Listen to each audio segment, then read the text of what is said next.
program tonight is being presented by our own Sari Bitticks, who is so valuable to us and has done so much for the society. I know before we go into the program, you will want to join me in congratulating Sari on her latest accomplishment, which she has just received, and you will notice her badge. She is now, after much hard work, she is now a certified master gardener.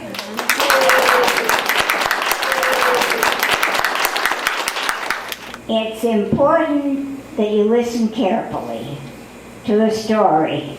It's a fantastic mystery. It's involved and intriguing. It will evoke your questions, and it provokes your mind. It is the story of Bathsheba Spooner. Permit me to set the scene. Close your eyes and go back to March 1st, 1778, near the Common in Brookfield. A drunken man is waylaid by 3 men. One, this is heavy stuff. One beats him to death. All 3 stuff the body in a well. They go into the house where the dead man's wife gives them money and clothes. These were the first hitmen. The 3 men take off for Worcester, one man riding the dead man's horse. They go to the main tavern. One man has blood on him. Another shows off the dead man's watch and his silver shoe buckle with initials. Is that gruesome? They are arrested on suspicion of killing someone. When the body is found, they confess and implicate the dead man's wife as the instigator. All 4 are hanged as part of the July 4 spectacle. A simple case, apparently straightforward. Here are some questions for you to ponder. Why then has this inspired many books, articles, debates, and even an opera? So it was a murder. And why was no woman hanged in Worcester after this? Because Bathsheba was hanged. And why do historians say that the town of Worcester committed murder the day Bathsheba Spooner was hanged? Sari will elaborate on this. While we're on the cheerful subject, let's talk about hangings. The first hanging in Worcester was November 26, 1737. Hugh Henderson was hanged for burglary. The last one was from the Summer Street Jail, May 25, 1876, Samuel Frost for murder. There were 505 women hanged in the United States between 1608 and 1900. Parenthetically, if anybody is tracking my internet searches, they are probably out looking for me. Most of the women were hanged for murder. Witchcraft came in big. Arson, concealing a birth, burglary, and adultery you could get hung for. Most of the hangings were carried out by the local sheriff, who didn't always know what he was doing, which led to some very awkward afternoons for some people. And my favorite part, when women were about to be hanged, they liked to look their best. So they always had a new dress.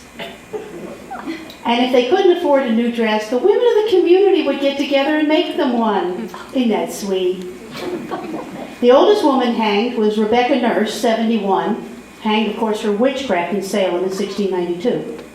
The youngest was a Native American in Connecticut, Hannah Akuish, in 1786. She was hanged for murder. She killed a friend of hers who had ratted her out for stealing some fruit. Hannah was 12. This is the British influence. This was the British way of taking care of anything. If you stole something, they hang you. If you look at somebody cross-eyed, they hang you. Now, there were 4 women hanged in Massachusetts after 1778, which is the year we care about. In 1785, Hannah Pagan was hanged for concealing a birth. That's basically having an abortion. 1788, Abigail Converse hanged for murder. My particular favorite, 1789, Rachel Wall in Boston was hanged for murder. On the scaffold, she said, "I didn't kill the sailor that you said I did. After my husband George died, I made my living by robbing the cabins of ships in Boston Harbor, and I found him like that. He was dead when I got there." On the other hand, you probably ought to hang me because George and I were pirates. And she was the only woman hanged in New England who actually was a pirate. Then there's a very unfortunate Mary Johnson in 1831. She was a 22-year-old servant hanged for murdering her employers. As the sheriff pulled the handle, the real murderer stepped forward and confessed. They cut her down, but it was too late. So, I thought we'd start with something cheerful. Now let's go over the spirit of the times. 1778, the Revolution was new. Massachusetts had no constitution. So we were sort of winging the law. Everybody was terrified of civil unrest. That was big on their list. I mean, they had a revolution going on. You didn't want a riot in your town. So they had a pervasive fear of lawlessness. And the main cause of lawlessness, I'm sorry to say, was Tories. People who loved the king. So most New Englanders who were not Tories didn't like them. Now let's talk about New England's number 1 Tory, Brigadier General Timothy Ruggles. Isn't he a cheerful-looking guy? A Harvard graduate, one of the most brilliant lawyers in the colony. He held most of the important jobs in the colony. He was a 5th-generation descendant of the Mayflower, Stephen Hopkins, I knew that. He had been here forever. It was his colony, he owned it. He was a foot taller than the average man. He was brilliant, he was wealthy. He held some of the most important jobs in the colony. He was a rabid Tory. In point of fact, in 1768, I was right, he, in the Massachusetts Council, voted against sanctioning Britain for some of their taxes. And there was a very scathing political cartoon that was done up by Paul Revere that I have a copy of General Ruggles leading people into hell for his behavior. But he was one of the wealthiest men in Harwich. He was a philanthropist. And the people looked up to him, not only because he was a foot taller than everybody else, but they just did. Everything was fine till he was a delegate to the Continental Congress and somebody said revolution.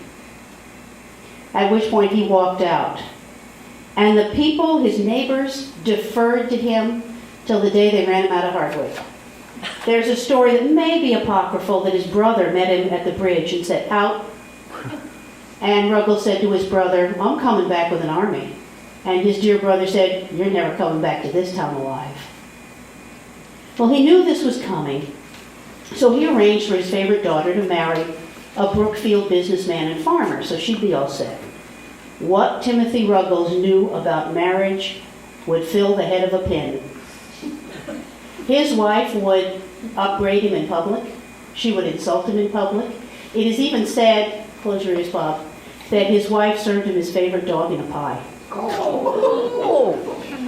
It just wasn't happy. When General Ruggles was run out of Hardwick, he went to Long Island and from there to Halifax. Oddly enough, Mrs. Ruggles stayed in Hardwick. It was just not a happy thing. Joshua Spooner, the man he married his favorite daughter off to. Some say he was 39 years older than his wife, but the family genealogies say that he was only 5 years older than her, but he was the sort of man who acts old, if you know what I mean. Now, there's 2 completely different views of him, and it's important to remember this. One is he was crabby, of a dour disposition, an abusive drunk who seduced the servants and spent too much time with his friends at the bar. We never heard that before. The other view is that he was a weak man, easily intimidated, and unable to sustain a manly importance as head of his family. That came out, that was one of the statements at the trial. Well, next we get, if I can turn the page, to the star of our show, Bathsheba Spooner. Universally acknowledged as one of a belle of New England, a woman of incredible beauty, polish, intelligence, wit, also headstrong, independent, and candid, not qualities admired in colonial women. She cared little about public opinion. She was a loyalist. She was a Tory. She was also fed up with her marriage. It was loveless. There was no communication. She was not a happy lady. And there is some evidence that by the age of 31, she was drifting off into insanity. Enter Ezra Ross. From Ipswich, a Continental soldier, 16 years old. Joshua Spooner found him in a ditch, sick and shot. He brings Ezra home, says to his wife, take care of him. Well, she nursed him back to health. At this point, it would help me if I had the theme song from The Graduate playing in the background. So we have this impressionable kid being cared for by the most beautiful woman he'd ever seen. He's smitten. He goes home, he comes back the next year, and they begin a clandestine affair. Next we have, well, some say Sergeant James Buchanan, and a couple of sources say Lieutenant James Buchanan, but he was a British soldier, and Private William Brooks. Nobody really cares about these guys. There isn't a whole lot of information on them because they're British soldiers, and in 1778, that's them. They were either deserters from Burgoyne's army or escaped from the Rutland POW camp. They heard the Spooners were friendly to the Crown, and if you're in Brookfield, go see the Spooners. So they did, and proceeded to run up a huge tavern bill and eat the Spooners out of house and home. So Joshua Spooner ran them off. Bathsheba brought them back. First thing Bathsheba does is give Ross poison. And Ross goes on a business trip with Joshua, and he's supposed to poison Joshua's beer. Then he chickened out. So Bathsheba comes to Worcester, undoubtedly coming through Auburn. And they meet at the Widow Walker's boarding house and plotted the murder, where of course they were overheard. So Brooks and Buchanan came back, and for a day and a half they hid in the barn. Then, on a moonless March 1st, after an unusually stormy winter, they committed, according to the Massachusetts Spy newspaper, the most extraordinary crime ever perpetrated in New England. Brooks killed the drunken Spooner. Buchanan and Ross stuffed him in the well, and this was a flat well, no curb, no cover, and it was full. Some say Spooner was even alive when he went into the well, but they don't know for sure. Then the killers went inside and got the payoff from Bathsheba. They got about $300 in his clothes. By 4 a.m., they were in a Worcester tavern. Ross rode Joshua Spooner's horse there. Brooks was wearing his clothes. Buchanan was covered in blood. Oddly enough, they were arrested on suspicion of having done something.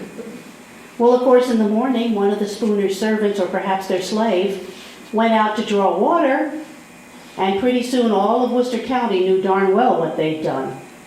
So they separated the three men, they each confessed, and all three said Bathsheba put them up to it. Now, according to the habits of the day, they wrote out a confession called the Dying Declaration, or Last Words of Ezra Ross, James Buchanan, and William Brooks.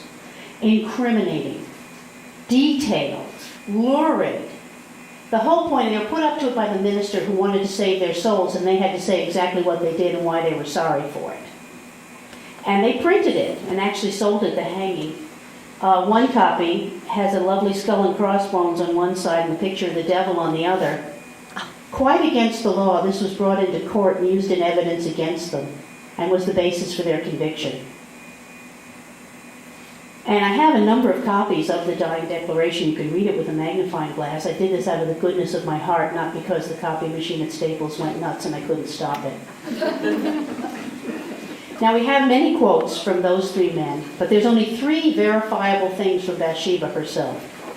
First, she felt an utter aversion to her husband. She frequently referred to him as old bogus. And then there's an old folk custom that if you make the murderer touch the victim's blood will rise up to the murderer.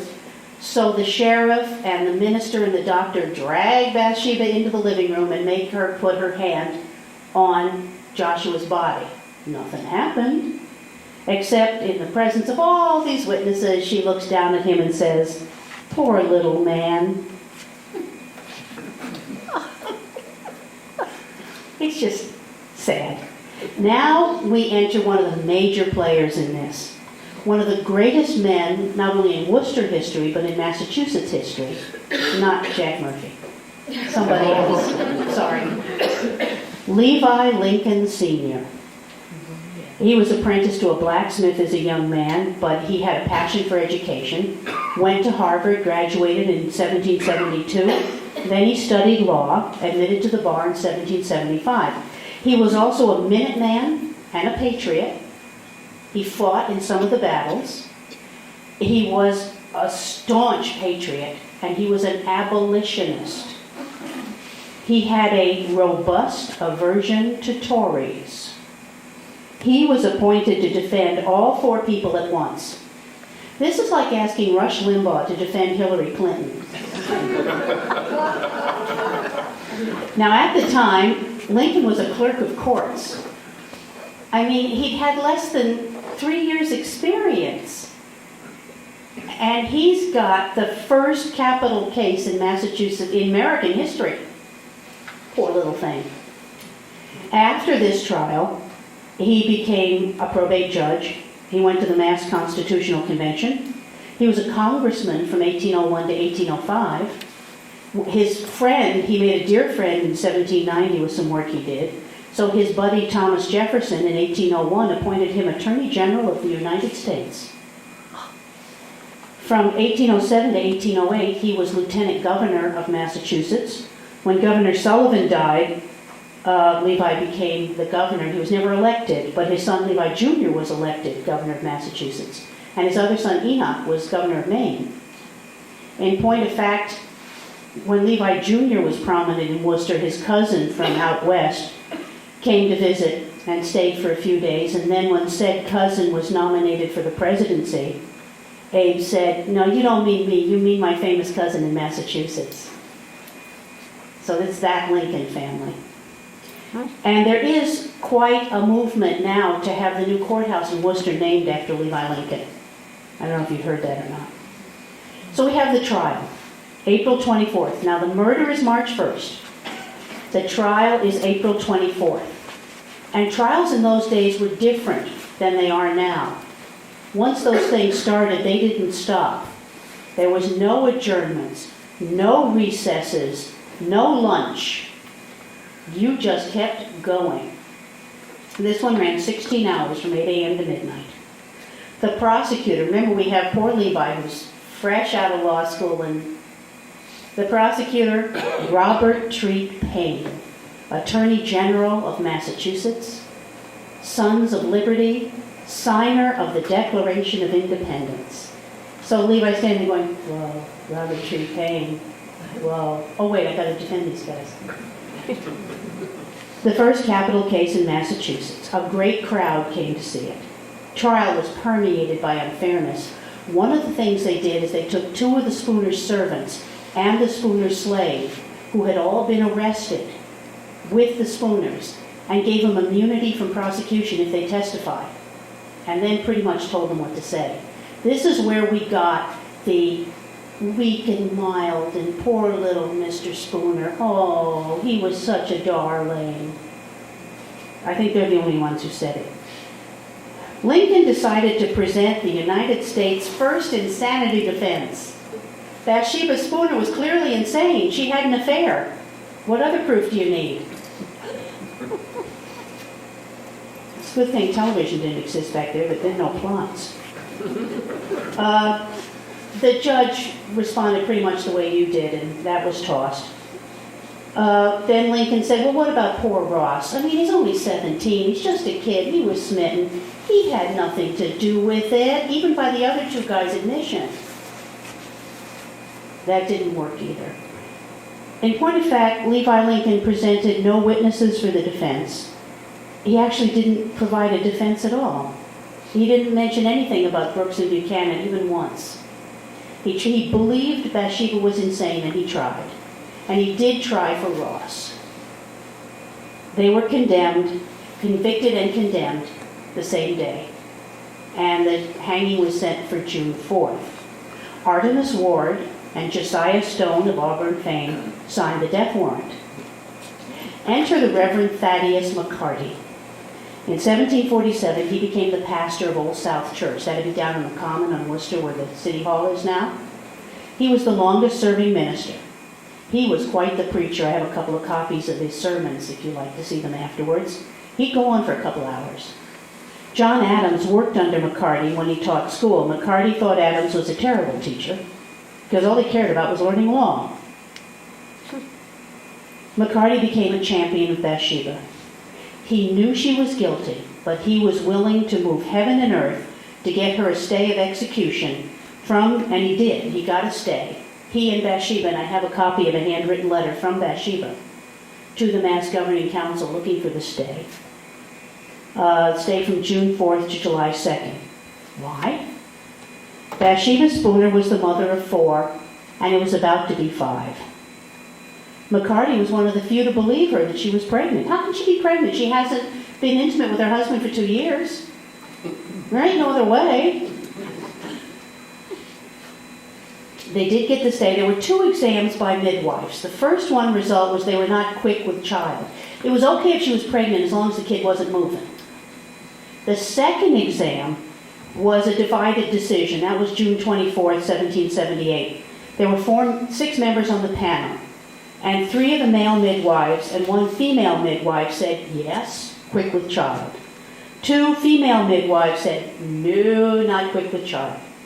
Well, okay, they had to file an appeal with the Mass Governing Council.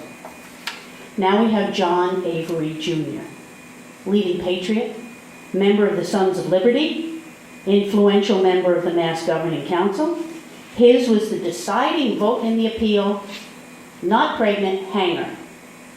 Oh, I forgot to tell you, John Avery Jr. was Joshua Spooner's stepbrother, the victim's stepbrother. And he also had a vendetta against the Ruggles family, so the appeal was denied. I mean, this is stuff, you know? 5 days after the midwife's exam, all 4 defendants were hanged, or should I say all 5. Now we have Isaiah Thomas. And as we're all historians, you know Isaiah Thomas. He got thrown out of Boston as a printer, came to Worcester, and he printed a lot of things. And the way he'd print them was Memoirs of George Washington, printed by Isaiah Thomas. Thoughts of Benjamin Franklin, printed by Isaiah Thomas. That man knew how to market. I don't know if it's fortunate or unfortunate. He was out of town during the trial. There isn't much coverage of the trial in the paper. So there, you know, but boy did he make up for lost time. He printed up those broadsides with the confessions. He wrote a mourning poem. He printed up the Death Day sermon, and he sold them at the hanging. The sermon was The Guilt of Blood Put Away. The 3 men attended. Bathsheba wasn't well enough after the midwife exam.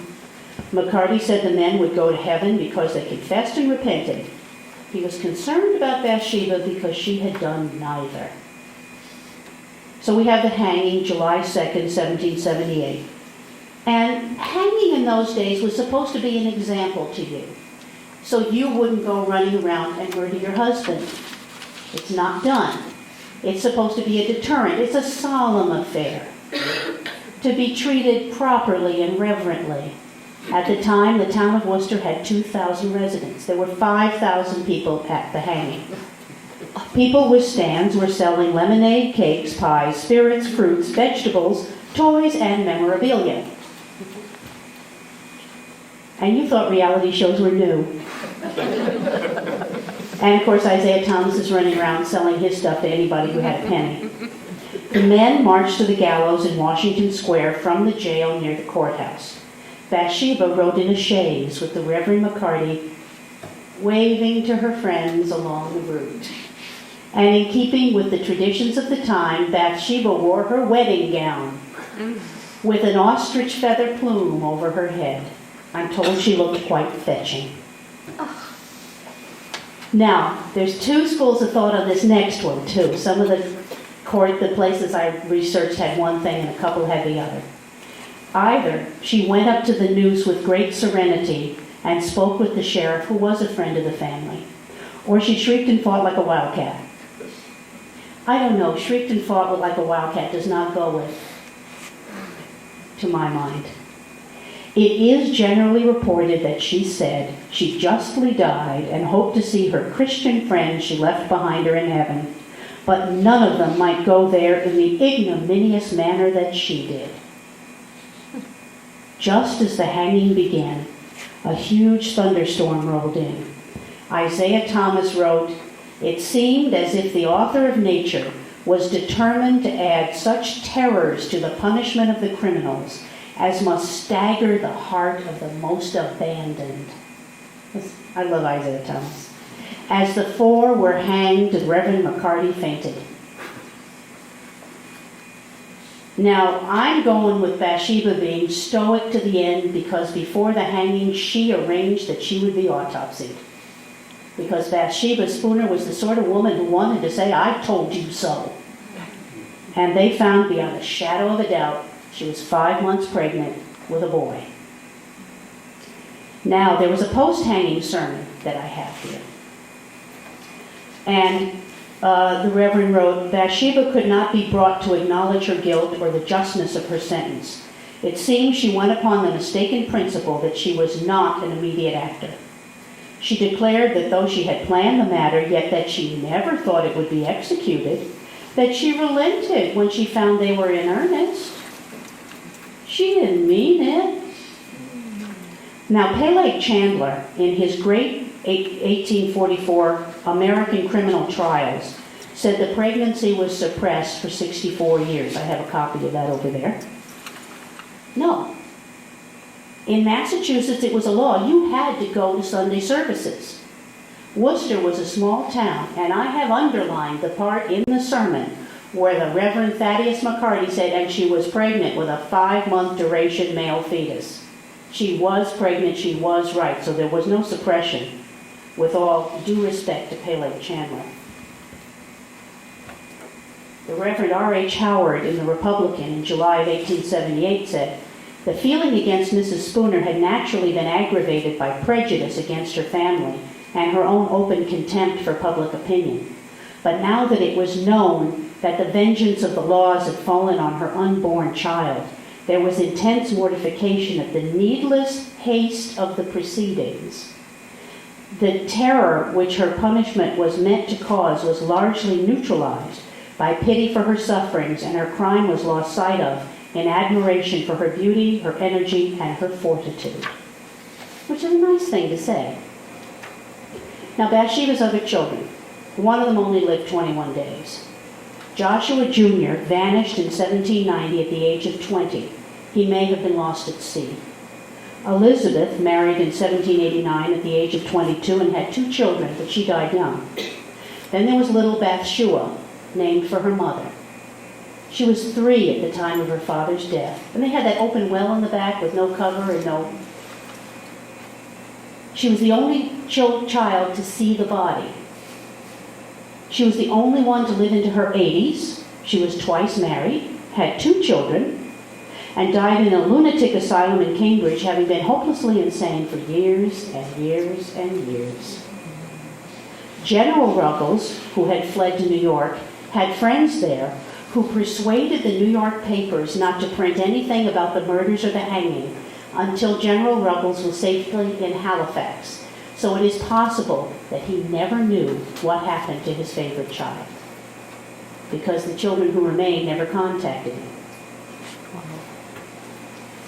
Now we meet Mary Ruggles Green, Bathsheba's sister. And I'm trying to show you how the family is just so wrapped up in our history.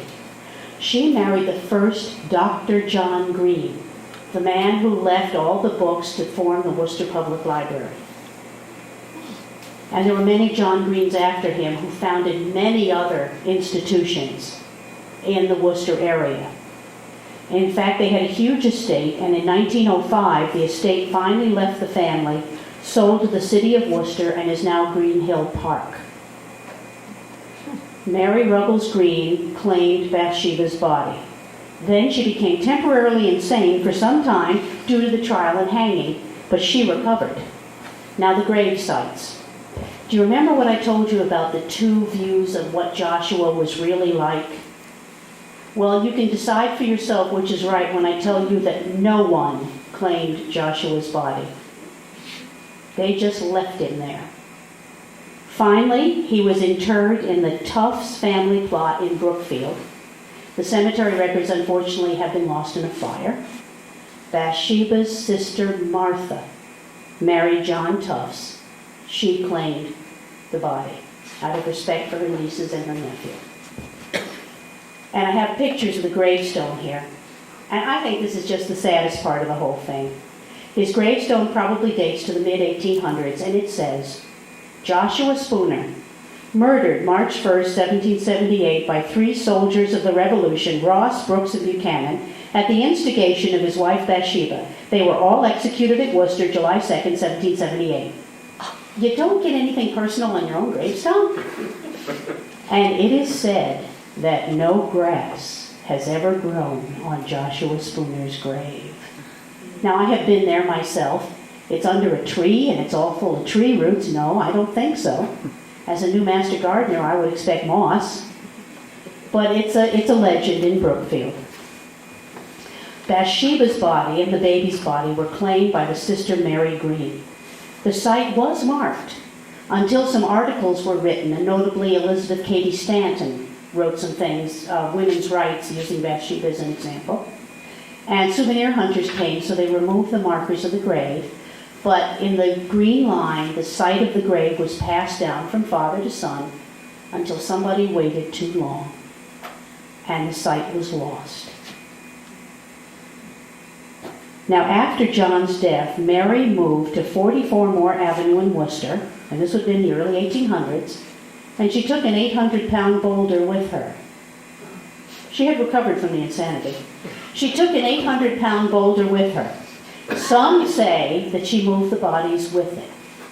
Well, in 1979, the current owner moved the boulder and dug 6 feet under the stone in all directions. Nothing.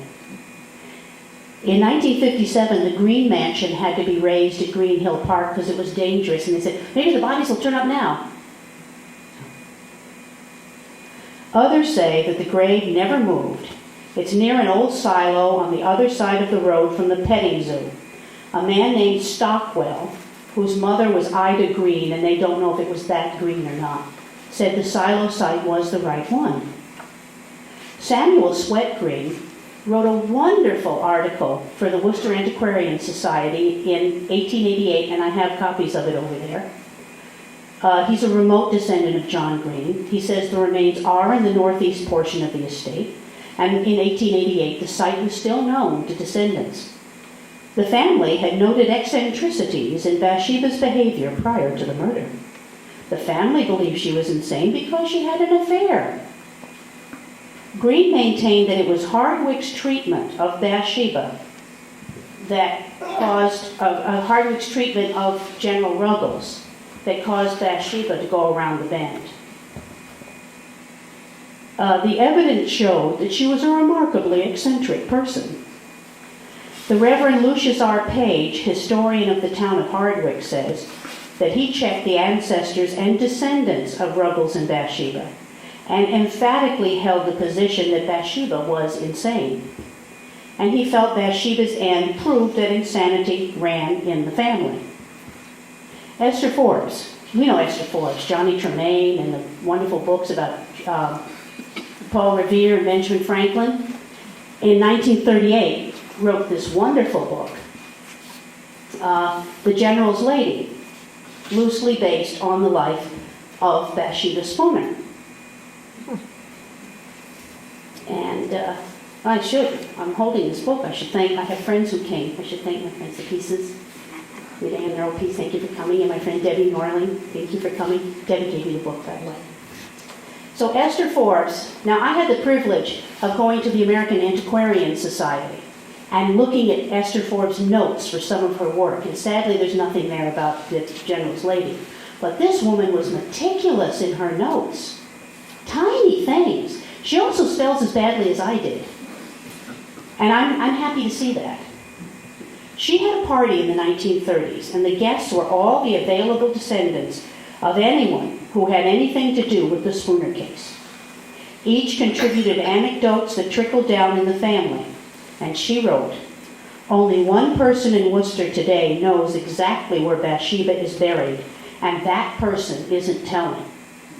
The scuttlebutt in Worcester is Esther Forbes is the one who knew." And we get to Albert Southwick. And he says Bathsheba should be exonerated because the trial was permeated with unfairness. And he likened Bathsheba's death to the death of Princess Diana, hounded to death by the paparazzi. And he says in this case, Isaiah Thomas was the paparazzi. Now, history has not remembered Bathsheba favorably. If you've ever been to the courthouse, there's the giant mural there that was done in 1976. This is a poor copy. It's the best we could do. And it shows the guys in the back, stuffing the guy in the well. It shows Bathsheba in rags, standing there in a very defiant pose with crows standing over her head and a black cat circling her feet. Hair on the prejudice side. Now, Bathsheba's ancestry is a fascinating thing. Timothy Ruggles, her father, was descended from Stephen Hopkins of the Mayflower. And then there's the son, Timothy Jr., and here's Bathsheba. And all these people are descended from Timothy. I don't know if insanity ran in the family, but we come down here to Alma Beatrice Rugg Anderson, born in 1905, who was the seventh cousin of George Herbert Walker Bush. And I have a wonderful genealogy here, and I have photographs of Maud Edith Thresher Rugg and Alma Beatrice Rugg Anderson, who were beautiful women, and you're welcome to come up and see. It's a very detailed genealogy. Evelyn will be crazy about it. And you can see how beautiful the women are. And I say that the insanity stopped with George. The insanity stopped with this generation. And I know there are many of you who love to have an Auburn connection to all of our talks.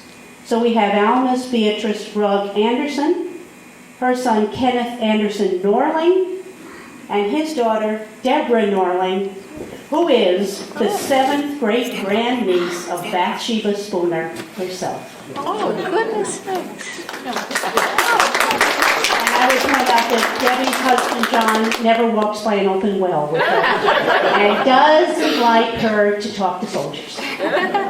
But since Debbie is a supporter of the museum, we have a rug beater that her grandfather made and has often contributed to the museum. It proves the insanity stopped long before Debbie. So I have some documents here you're welcome to see. I have a list of all the executions in Massachusetts from the 1600s to 1947. Sacco and Vanzetti are there. I've got broadsides, I've got sermons, I have Debbie's wonderful genealogy that you can look through. And thank you so much for not throwing things. And I hope you enjoy it.